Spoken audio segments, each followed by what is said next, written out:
Hi, this is Jaya. In this video, we shall see the summary of Sonnet 67, Like as a Huntsman from Amoretti, written by Edmund Spenser. In this sonnet, Spenser tells the story of a huntsman who is in pursuit of his beloved. And here he describes the beloved as a gentle deer.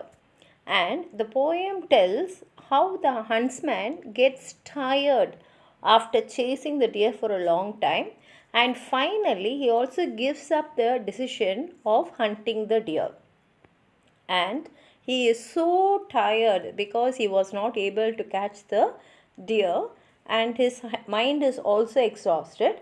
He goes and finds a shady spot along with his dogs who are panting because even the dogs were chasing the deer, and now they are taking a deep breath and a fast breath, and they are also very tired. So he comes there, and as the poem is talking about this long and futile pursuit of his beloved, who finally is left tired after a fruitless hunting, he sees the deer that he was chasing unexpectedly returning to the same location where he is there.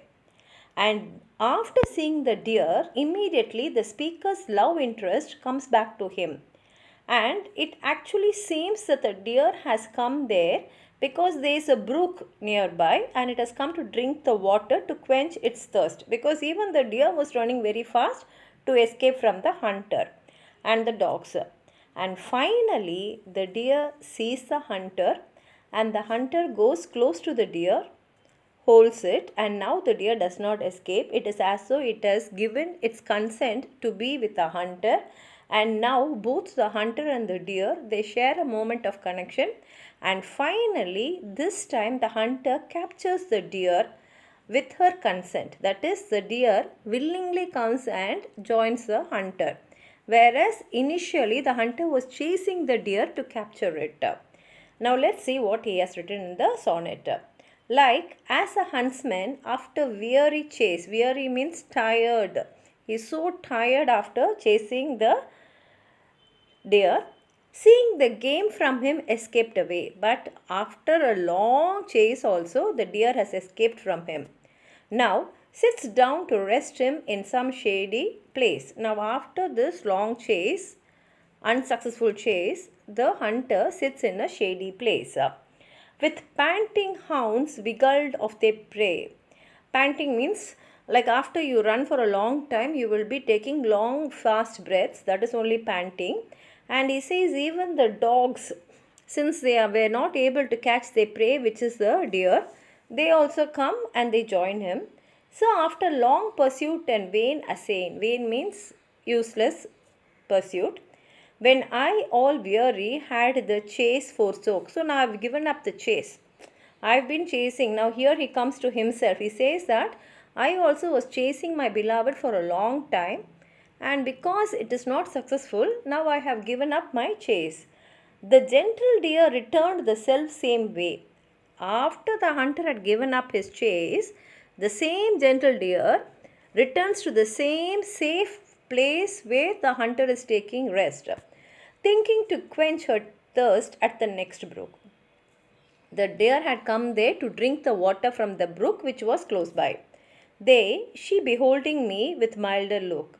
And after coming near the water, the deer turns and looks at the hunter with a very mild look. Here there is no fear in her look. She comes and gives a mild look. Sought not to fly, did not try to run away, but fearless still did bide. And now it stood near the water without any fear, till I in hand her yet half trembling took. And now the hunter went close to the deer, and his hands were trembling, but now he was able to just catch her with his hand itself. And with her own goodwill, her firmly tied. And with the willingness of the deer, he firmly tied the deer with him.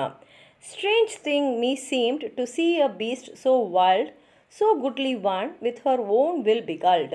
And he's saying it's a very strange thing, because this was a wild beast in the forest. I was not able to catch it. But now I have won it in the best way because the deer gave herself willingly to him. And now the hunter is able to own the deer with the consent of the deer. In the same way, the poet says, I was going at the back of my beloved for a long time, and since I got tired of it, I gave up. But now, just like how the deer came back to the hunter's place, my beloved came to me, and she willingly surrendered herself to me, and now I have won my beloved with her own consent. This is the meaning of the Sonnet 67. If you have anything more to add on to what I've said, please write it in the comment box. Like the video, share it with your friends, and if you have not subscribed my channel, please subscribe and support. Thank you.